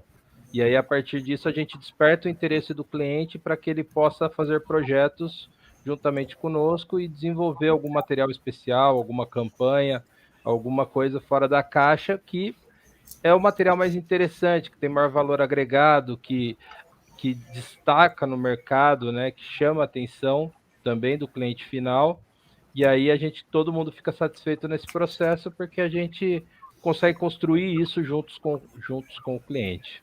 Então, é mais ou menos nessa linha. É uma construção, né? Na verdade, é uma construção. Agora não é mais, olha, eu apresento o projeto e o cliente assina, né? É uma construção ali em conjunto. De desenvolvimento, né? Juntos, né? Desenvolvimento juntos. Ele não conhece todas as tecnologias que nós temos, ele conhece algumas coisas e a gente pode apresentar outras soluções para agregar no projeto dele. Ok. Rodrigo, tem 25 anos de experiência em varejo. A pergunta é, o marketing digital em relação a vender mais, aqui no caso, para as gráficas, o comportamento do consumidor final aí do varejo, ele alterou antes e depois da pandemia? Alterou, mas ele vem como uma alteração que na verdade, que acaba tendo o desafio para nós, é que ele passa a estar em todos os lugares. A gente tem, quando pensa no marketing digital ainda, e aí eu emendo com um dos erros que a gente comete, aí o Clésio, perdão se eu invadi a tua área aqui, é que muitas vezes quando a gente faz marketing digital, os empresários decidem investir aonde eles estão. Então, assim, o cara define que ele não vai estar no TikTok porque ele não usa TikTok. Ele define que ele não vai usar Instagram porque ele não está no Instagram. Então, é uma visão muito egoísta e perigosa. Então, e outra coisa que é desafiadora, que é a questão de estar em todos os lugares, é um desafio. E o outro desafio, que aí o Clésio pode me ajudar a fundamentar isso, é a consistência de presença, porque o tempo de um post hoje, o tempo de vida de um post hoje é mínimo. E então, quando vem alguém nos propor, vamos fazer 2 posts por semana, tal, cara, não vai rolar, tipo, não vai funcionar. E às vezes a gente fica inventando coisas novas toda hora, ao invés de usar já um repositório de conteúdos que tem. Então, assim, é complexo. No nosso caso, e aí, a gente tem 90% do nosso faturamento como B2B também, mas a nossa loja tem o 10%. E esse 10% é muito sazonal, tá? Porque a gente tinha, por exemplo, esse final de ano, estudantes, TCC, aquela loucura que, de repente, explode as lojas para impressão específica de TCC. Mesmo que hoje não seja obrigatório o TCC impresso, tem muita gente que imprime o TCC para dar de presente para quem pagou a conta da faculdade durante muito tempo. Lógico. E para homenagear os avós, homenagear os pais. Então, o TCC desmistificou também que é só um negócio impresso para ser mandado para a banca. Ele passou a ser um negócio de homenagem às famílias. Então, que legal. Então, assim, mudou o comportamento, porque... E é um pouco do que você estava falando também, quando a gente estava falando de livro antes, quando o nosso cliente, que antes talvez fazia muito, talvez impressão de livros em médias, altas tiragens, ele também percebeu que ele não precisa mais fazer isso, que ele pode ter impressão sob demanda de livro, e o autor é o nosso cliente, e que pode fazer um livro simplesmente com uma capa personalizada. Então, assim, hoje, curiosamente, aí fecha a minha palavra, eu fiz um post, por curiosidade só, não estou com ele aqui, mas eu fiz uma homenagem que a gente imprimiu para os nossos colaboradores, para alguns, a carteira de vacinação numa caneca, como se fosse uma homenagem... uma homenagem a esse momento importante das vacinas. E a repercussão, a mesma repercussão que está no Instagram, está no TikTok, está no LinkedIn, está no e-mail marketing, ou seja, essa criatividade de você ficar inventando. O fato é, muitos clientes não sabem o que eles podem fazer agora. Os clientes não conhecem sobre realidade aumentada, sobre falar sobre metaverso. O cliente não sabe customizar um QR Code e jogar para um form, para uma captação de dados. E ele não vai te pedir isso porque ele não sabe. Então, se você não tiver como gráfica para vender mais, proatividade e sugerir, isso não vai adiantar. Então, na minha visão, assim, daqui a pouco...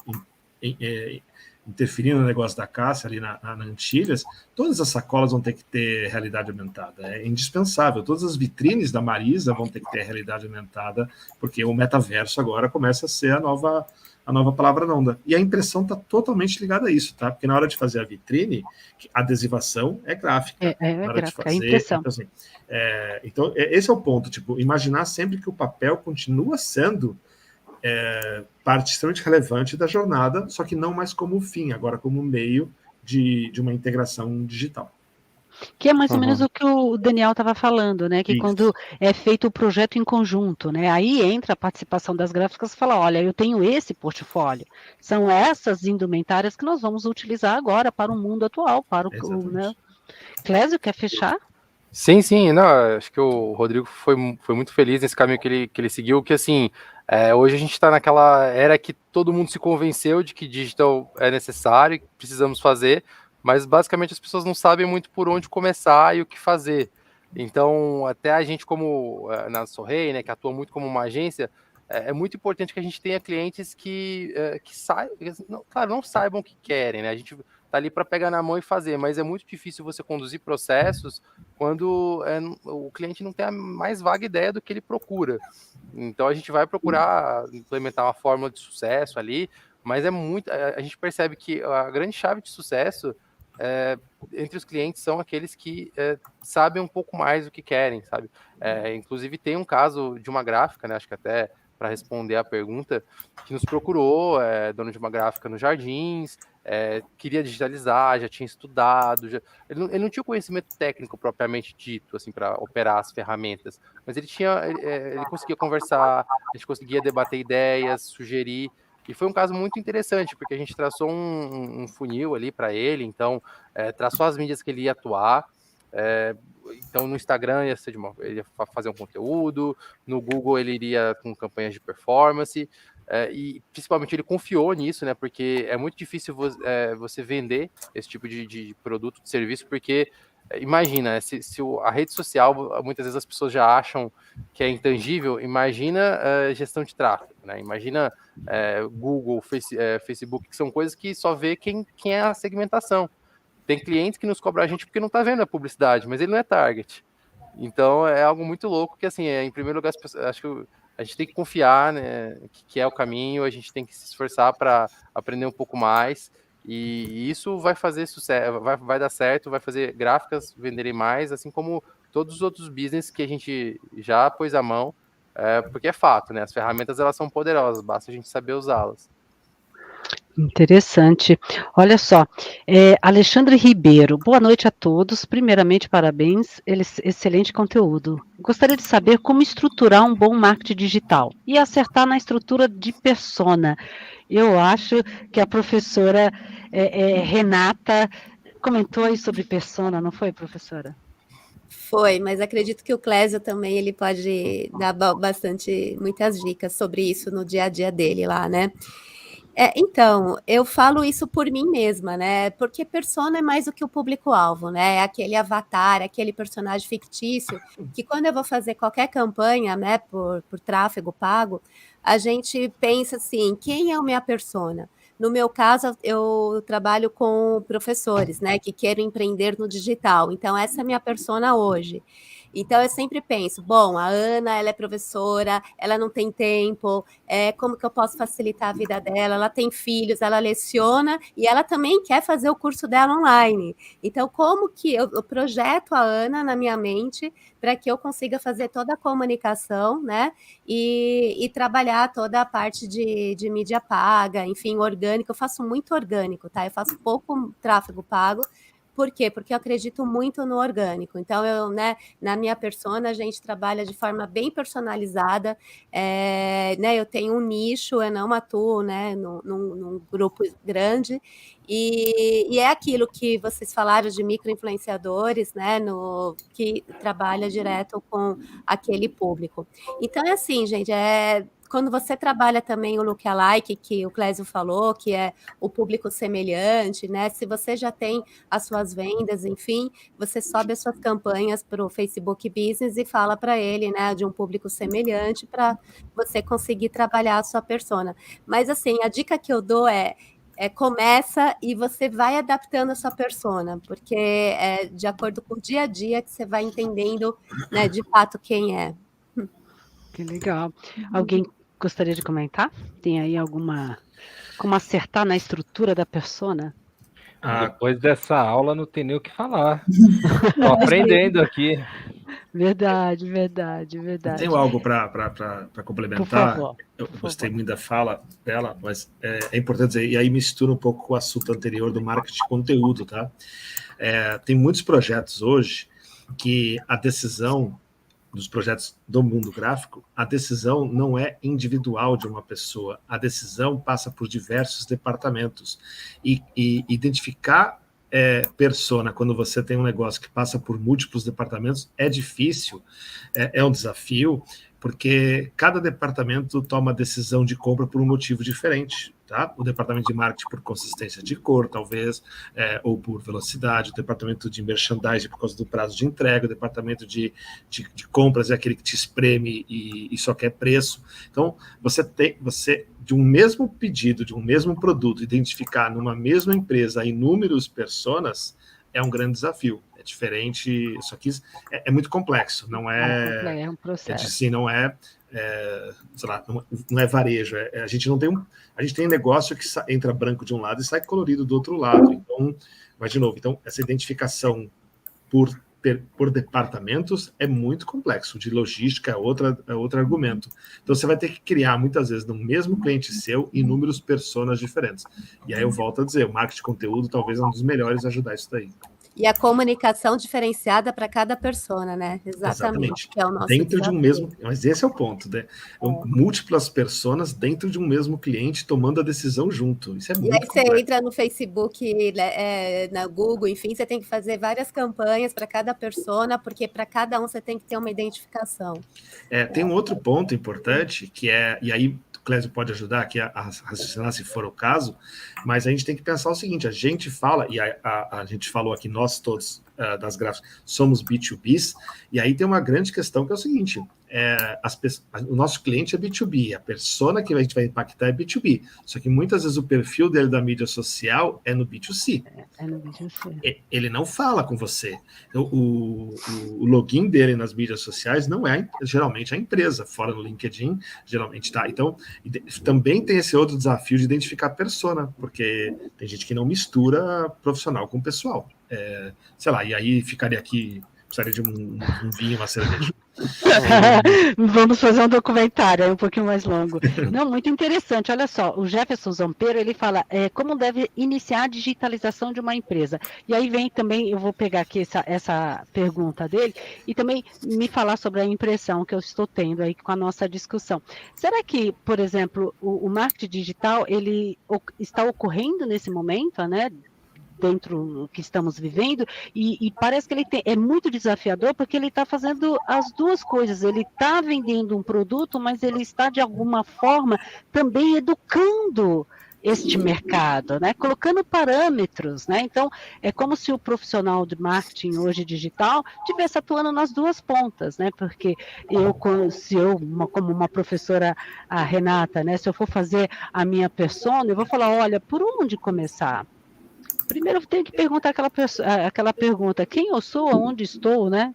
O que eu quero, né? Quem é a minha persona que melhor representa, né, o meu propósito, tanto para vendas ou para conteúdo? E essa pergunta é bem difícil. O profissional de marketing, antes de vender o produto dele, que é essa digitalização, ele tem que responder, quase que automático, né? Vamos pensar juntos, né?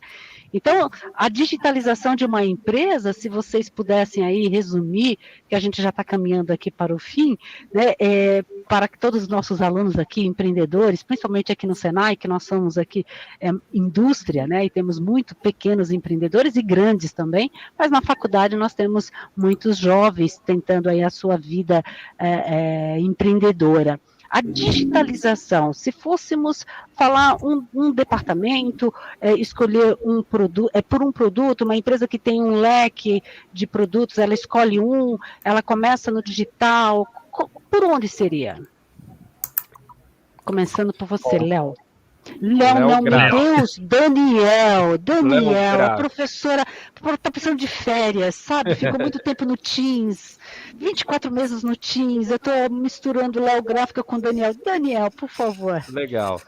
Eu vou dar uma dica aqui, acho que talvez pouco ortodoxa, tá, pessoal? O importante é começar, porque em vez de ficar teorizando muito, local ideal, o momento certo, o pessoal da Antilhas comentou que coisas que a gente estava planejando há 4 anos, a gente teve que fazer em meses, né? 6 meses, 3 meses.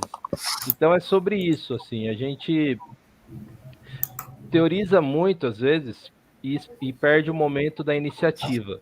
Então começar esse processo de digitalização por onde é possível, eu vou começar a criar um conteúdo porque eu entendo que isso vai ajudar o meu cliente, eu vou começar a mostrar meus produtos mais legais, eu vou começar a criar uma série com meus funcionários falando sobre o trabalho deles. O que você quiser fazer, na verdade não tem uma cartilha aqui, pelo menos para mim, eu não vejo uma cartilha do, o ideal é fazer dessa maneira. O ideal é a gente fazer o que é possível. Então, começar, você já vai estar na frente de todo mundo que ainda está esperando, que está ainda desejando fazer. Então, você vai fazendo, vai ajustando, vai entendendo a persona, vai entendendo o impacto dos setores, isso que vocês comentaram é super relevante. Para quem que eu estou vendendo? Qual que é o principal ponto de interesse do meu cliente? É prazo? É qualidade? É preço? E aí você vai aproximando mais desse cliente para você poder fazer um marketing que impacte ele corretamente. Mas isso não tem um caminho das pedras aí ideal. O ideal é começar. Olha, só um minutinho antes de fazer ali o giro, né? Estou aqui no WhatsApp, tem um aluno, professora, mas fala para ele começar por onde? Ele quer um veículo. Ele quer saber aonde. Ele falou assim, o veículo, por onde eu começo? Eu tenho uma pergunta. Veja bem, né? Fala, Rodrigo. O complemento do que o Daniel está falando e respondendo, e talvez é isso, a gente talvez não encara isso como um bicho de 7 cabeças, porque essa digitalização que a gente está discutindo hoje, e aí o Clésio falou sobre ela acelerou, não é que a gente já começou a digitalização em 94, quando começa a ter o e-mail na empresa. Então, desmistificar a palavra do professor, e não contrapondo o Daniel, mas dizendo o seguinte, é o processo da evolução. Quando a gente começa a falar com os nossos clientes através do WhatsApp, já é um processo de aumento. Quando a gente começa a ter as reuniões com os nossos clientes através do Google Meet ou qualquer uma das plataformas do Meet, já é um processo da evolução da digitalização.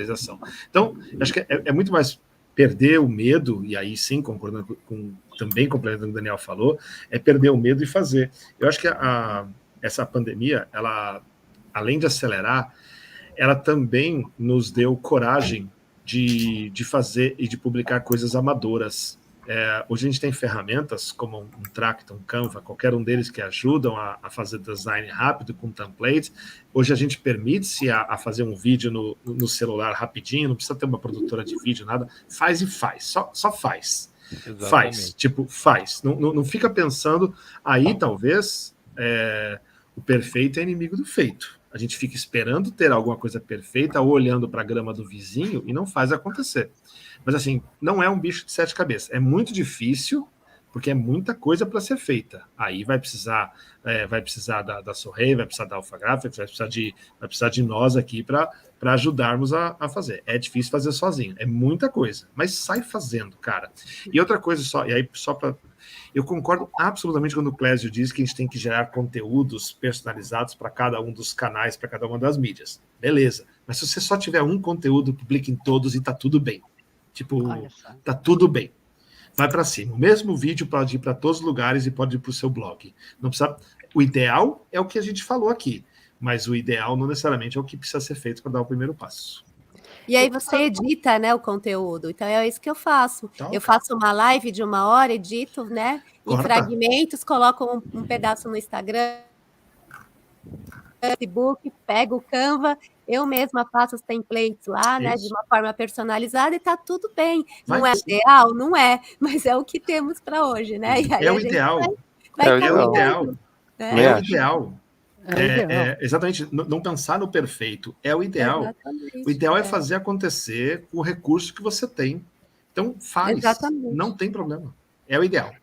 Cássia, o ideal é o possível também para Antilhas? Já que nós estamos aqui falando.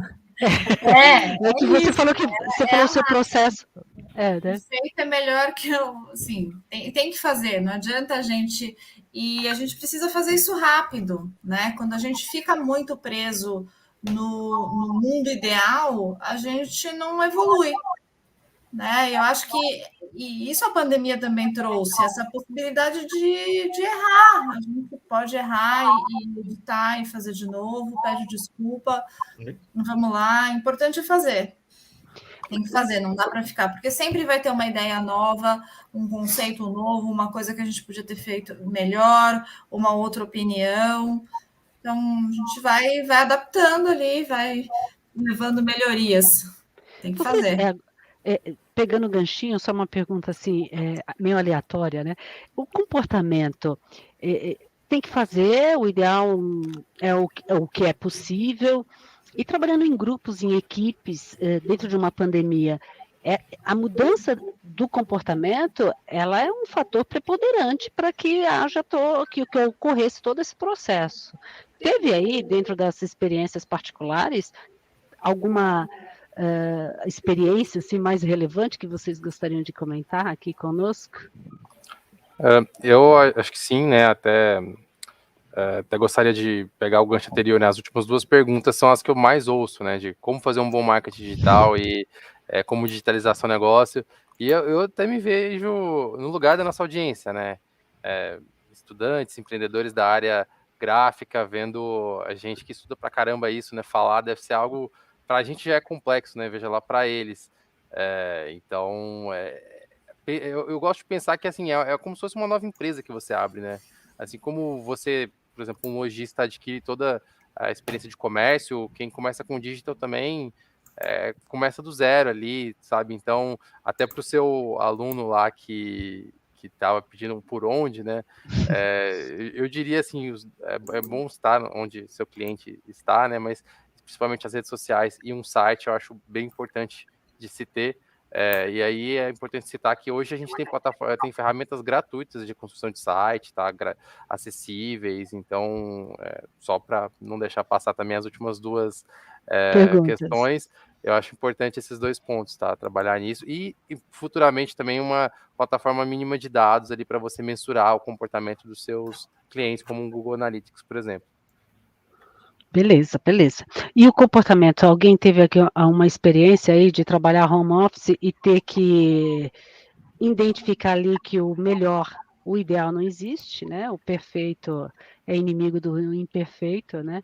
Como que vocês trabalharam isso em equipe, tendo que ter essa nova visão aí digital da empresa e em pouco tempo colocar para rodar dentro de um mercado em pandemia?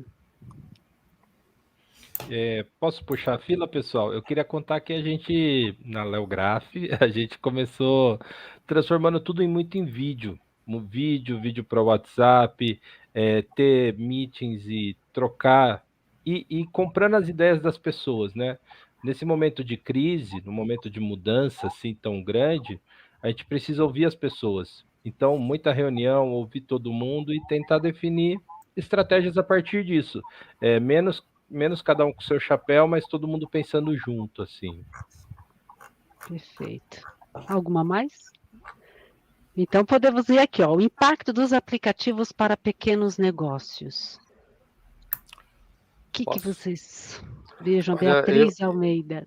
Eu diria que, assim, eles fizeram seu papel de avenida, tá? Então, acredito que por aplicativos a gente está falando aí de um iFood, está falando até de um Google. Eu acho que, assim, a gente teve um período que estava todo mundo com porta fechada, né?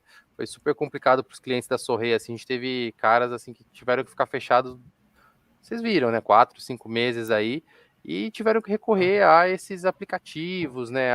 As redes sociais, a digitalização como um todo. Então, eu diria que o impacto foi positivo, né? De que eles descobriram ferramentas muito úteis e que depois que a coisa normalizou, eles não voltaram atrás, eles continuaram usando essas ferramentas e foram muito importantes, sabe? Eu imagino assim, na pandemia, se eu não me engano, acho que mais de 1 milhão de empresas fecharam, né? Eu acredito que se a gente não tivesse tido pelo menos esse alento, né, de ferramentas digitais como a gente teve, talvez fossem muito mais. Então, eu acho que foi esse o principal impacto. Alguém mais? Quando a gente pensa em aplicativos para pequenos negócios, e aí o Clésio fala dos marketplaces, que foram espetaculares para a gente chegar nos clientes, mas nós falamos aqui antes, nós comentamos aqui sobre um Canva, sobre um Tracto, como usar os aplicativos durante a jornada toda.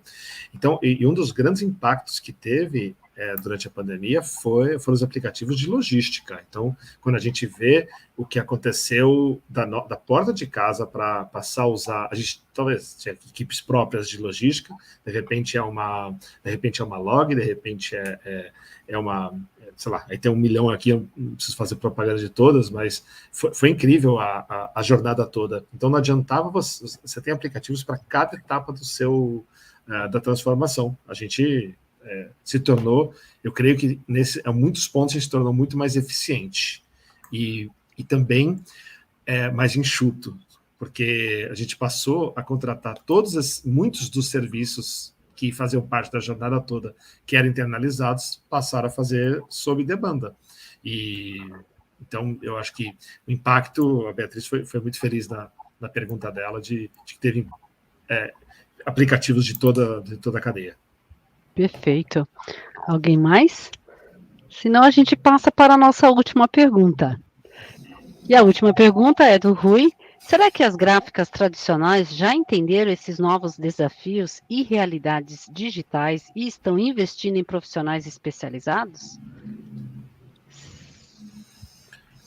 Eu conheço muitas que sim. Eu acho que como qualquer negócio, como qualquer indústria, não é só no de gráfica, tem os que entenderam os novos desafios e tem os que não entenderam. Acho que existe os early adopters, depois tem que são os que se adaptam mais rápido, depois tem os que esperam para ver o que o outro fez para acontecer, e existe os que nunca implementam. Talvez antes, isso é um gráfico muito, muito conhecido de inovação. Early adopters, depois e tem o never adopters, os que nunca implementam. Antes era você conseguia talvez sobreviver se nunca se adaptasse. Hoje todo mundo tem que trazer para o início do processo, tem que ser rápido. Então, mas eu conheço muita gráfica tradicional que está fazendo projetos incríveis em conseguir implantar. E conheço gráficas que infelizmente não estão nem aí para o que está acontecendo e vão morrer. Simples. Olha só. Adapte ou morra, né? Esse é o detalhe. Rápido. E cada vez mais rápido. Cada vez mais rápido, sim. Uhum. Eu acho que com o que a gente viveu agora, né, foi muito significativo, porque até então o digital ainda tinha muito aquela coisa de, né, a gente vai vendo, vai fazendo aos poucos, mas agora, nos últimos 2 anos, não teve muita alternativa, né, então eu ficaria bem surpreso, assim, com alguém que não avançou em nada, né, que não entendeu em nada, e ainda continua vivo, porque foi um cenário muito desafiador para que ainda assim essas empresas realmente não entendessem esses novos desafios, né? Eu tenho uma coisa complementar depois das nossas moças, se quiser. Querem falar, meninas? Depois eu só tenho um negócio a complementar. Pode falar. Tá. Eu tive a oportunidade na minha carreira na Alpha Graphics, que eu tive a oportunidade de visitar 20 maiores alfaias do mundo, e uma curiosidade, assim, nenhuma delas tinha o mesmo equipamento. Tipo, não interessa o equipamento que você tem, o poder está nas pessoas, já era nas pessoas, e passou a ser ainda mais nas pessoas nessa velocidade de transformação. Curiosamente, aqui no Brasil, as aquisições que a gente fez durante a pandemia, é uma notícia que assim, a gente não estava preocupado em novos equipamentos, ampliação, no nosso caso. A gente estava preocupado com outras coisas. Então, a gente comprou uma empresa de realidade aumentada, comprou uma produtora de vídeo, trouxemos alguns outros negócios, trouxemos uma empresa de design para incrementar outros serviços e não enxergar apenas a impressão como negócio. Então, e esse movimento eu vi não só nós fizemos, eu vi muitas gráficas fazendo, muitas. Então, me deixa feliz de ver muita gente se mexendo. Mas o poder vai estar nas pessoas, e aí não é só na liderança, é como todo mundo engaja, porque todo mundo, o cara da logística tem que estar ligado no tal do aplicativo que a Beatriz perguntou antes, não é só novos equipamentos. É o que o Daniel falou, né? Ou adapte-se ou morra, né? E Cássia, como é que foi como é que os teus clientes, você consegue perceber se eles já perceberam que é adapte-se ou morra? Morreram muitos pelos caminhos, poucos? Como que foi essa relação? Você tem conhecimento dentro de médias e grandes empresas, né? Esse processo. Hoje acho que a gente tem bastante. Acho que os nossos clientes são os grandes clientes do varejo, assim. A gente tem os. É mais para grandes empresas que a gente atende. E todo essa mundo adaptação se adaptou. Foi 100%, assim, todo mundo 100%. se adaptou. Num primeiro momento, de uma forma não tão digitalizada, mas mais digitalizada, usando um WhatsApp, as lojas estavam... a gente falava com os clientes, com as lojas mesmo, com os pontos de venda, e eles encontraram formas de atender o cliente via WhatsApp. Então, eles vendiam, não, a gente está aqui com a porta fechada e atendendo pelo WhatsApp. Enquanto isso, estava toda a marca ali estruturando para ter um e-commerce, para ter tudo online, para ter tudo digital. E isso... Então, eles se adaptaram muito rápido e isso ficou, né? Isso, assim, agora a gente já abriu, o shopping já abriu tem um certo tempo, as lojas já estão funcionando, já aqui em São Paulo, basicamente, tem bastante tempo, mas isso continua, né? Veio para ficar e foi uma adaptação muito rápida e muito boa, assim. Acho que as pessoas construíram coisas muito, muito boas num período muito curto, né? Foi esse ótimo e período bom que a gente chama, foi fazendo ali, mas ficou muito bom, né? Acho que todo mundo se adaptou. Um processo irreversível, né? Você concorda, Renata? Exatamente, né? Irreversível, e eu acredito que é o que a gente falou, né? Até agora. Vamos entender quais são essas ferramentas, o que eu posso, o que realmente faz sentido para mim. Então, tem várias ferramentas que, como você falou, que eu falo para os meus alunos professora, o que eu posso fazer? Você pode fazer uma gestão de redes sociais. Quantos microempreendedores, eles não têm tempo para fazer gestão de redes sociais, né? Você pode fazer isso. Você pode abrir uma loja virtual do Magazine Luiza, que já tem tudo pronto, você só arrasta os produtos e você consegue vender, né? Você consegue trabalhar o Canva. Quantas pessoas que querem que você faça posts e não tem como? O Canva é excelente, porque já tem tudo pronto, você só personaliza, né? Então, ou seja, vale a pena você ir atrás, né? Tem essa ferramenta que a gente está gravando aqui, que é o StreamYard, ou seja, a gente consegue, né, fazer lives, né, de uma forma muito simples. A ferramenta mais simples no mercado é essa que a gente está gravando agora, o StreamYard. Então, assim, gente, é ir atrás dessas pequenas oportunidades para que você consiga dar os primeiros passos no empreendedorismo digital. Que ótimo, que ótimo. Gente, nós estamos chegando ao fim da nossa conversa, nosso bate-papo, e me veio uma palavra, veio um pensamento agora, eu não vou conseguir falar quem o autor, mas fala assim, está me parecendo assim, marketing é tudo, o resto é custo, né? Diante de tantas possibilidades que estão iniciando e fomentando, né? Não sei, será que temos mais alguma pergunta? Deixa eu olhar aqui, eu acho que essa é a última. Sim, é do professor, então eu gostaria agora de 30 segundos, cada um de vocês, que vocês pudessem dar as últimas palavras. Já estou agradecendo cada um de vocês por essa noite, por toda por ter compartilhado, né, esse conhecimento tão democrático, que eu acho que é a palavra que a gente fecha hoje, né, democratização, né. Começando aí por Cássia. Eu queria primeiro agradecer a oportunidade de estar aqui, junto com essas feras, com essas pessoas aí, a gente conversando um pouco, acho que foi um bate-papo bem, bem gostoso, a gente ouvir que está todo mundo na mesma situação, o que a gente tem que fazer e continuar, que ninguém tem a receita pronta do que vai acontecer, é pôr a mão na massa e fazer, e foi muito bacana. Obrigada pelo convite, gente. Nós que agradecemos, Renata. Bom, eu agradeço imensamente, para mim foi uma honra estarmos aqui juntos, né? E também gostaria de deixar, né, o meu canal no YouTube, que é Profa Renata Correa, Empreender no Digital, que tem vários conteúdos e dicas, enfim, né? Tem um curso gratuito de gestão de marketing. E como eu comecei agora o canal no YouTube, né? Então também estou querendo aí divulgar novos inscritos. Então, se vocês puderem ajudar, eu agradeço imensamente. Com certeza. Rodrigo? Agradecer a vocês, Sandra, a professora Sandra, o Clésio, a Renata, a Cássia e o Daniel pela paciência, ao Senai pelo convite. Tenho uma admiração muito grande por vocês e conte sempre comigo para o que precisarem, tá?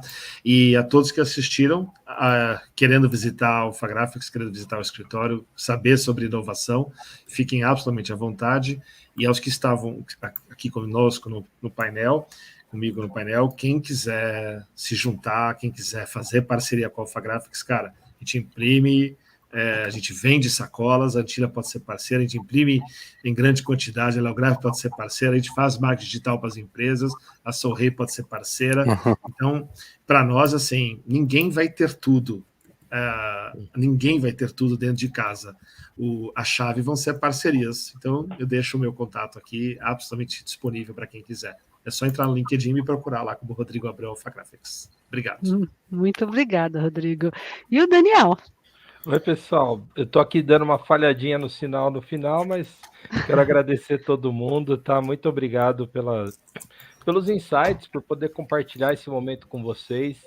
Eu acho que é importante para esse pessoal que está começando, está cheio de gás aí, entender que o mercado está querendo pessoas capacitadas, querendo profissionais cada vez mais interessados em se desenvolver.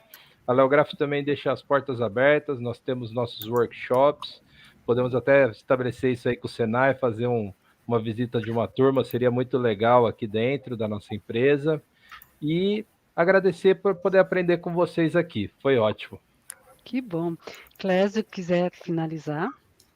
Bom, queria agradecer ao Senai, à professora Sandra e aos meus colegas aí pelo debate. Acho que a gente falou coisas riquíssimas aqui, e eu espero que, assim, que isso tenha sido significante para quem está nos assistindo, né? Para que, se isso servir para que uma pessoa dê o primeiro passo em direção ao marketing digital, acho que já valeu a pena essas quase 2 horas de conversa aqui.